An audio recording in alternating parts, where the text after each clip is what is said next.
uzodlula ngizofika isikhathi sokujabula. Wala bafethu shapho kunjani? Ngithembe ukuthi ni grand, ngithembe ukuthi niyaphila. Makuthi ke usanda kusijoina ku channel, please ngicela wenze nje okulungile, ulike i-video, usubscribe ku channel. Okunye okubaleka kakhulu uciphiza i-notification bell ukuze mangifaka i-video uthole i-notification bafethu. Ngizoshare indaba ezimnandi, good news kwi-Betway Premiership.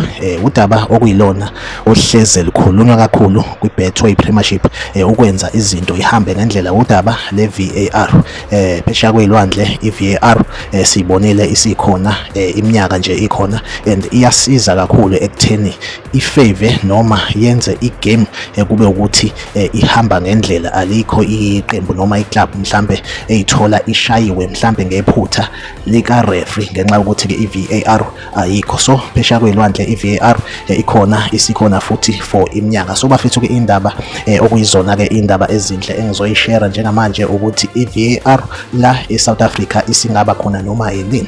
Ngokumbiko kuthiwa uDepartment of Sport engathi usuyisubmithile imali okuyiyona ezosiza uSAFA ukuthi uimplement i-VAR. So bafethu ke imali kuthiwa ikhishwe Department of Sport engathi imali ewu-90 million. Kulo 90 million kubekwa ukuthi ke i-VAR per game ingakhosta imali engango-70,000, okusho ukuthi ke mhlambe emidlalweni ewu-1200 kulo 90 million ungakwazi ukuthi ke ukhave leyo mdlalo ewu-1200 cause umdlalo uwodwa i-VAR kuthiwa ingakhosta imali engango-70,000 rand. Kanti uku-implementa i-VAR kwi-Betway Premiership ngokombiko noma ngokocwaningo ekuthiwa kungathatha mhlambe isikhathi esingangonyaka u-12 months kuya ku-18 months, okusho ukuthi mhlambe mangaqalwa i-implementwe ngoJune mhlambe kungathi kuyophela 2027 kube ukuthi i-VAR isikhona kwi-Betway Premiership. Bekuzodlulisa nje bafethu lezo indaba ezinhle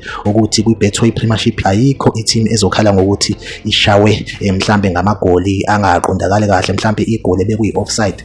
Ayikho i-team ezokhala ngokuthi ayijajelwanga i-penalty, kumele ngabe ithole i-penalty. So i-VAR izosiza kakhulu kuyinto ezifana nalezo. So bafethu bekuzodlulisa nje lezo indaba ezinhle. Make sure ukuthi uyayilike i-video, uyasubscribe ku-channel ma ungasubscribile. Okwamanje ngivumele ngithi nje bye bye.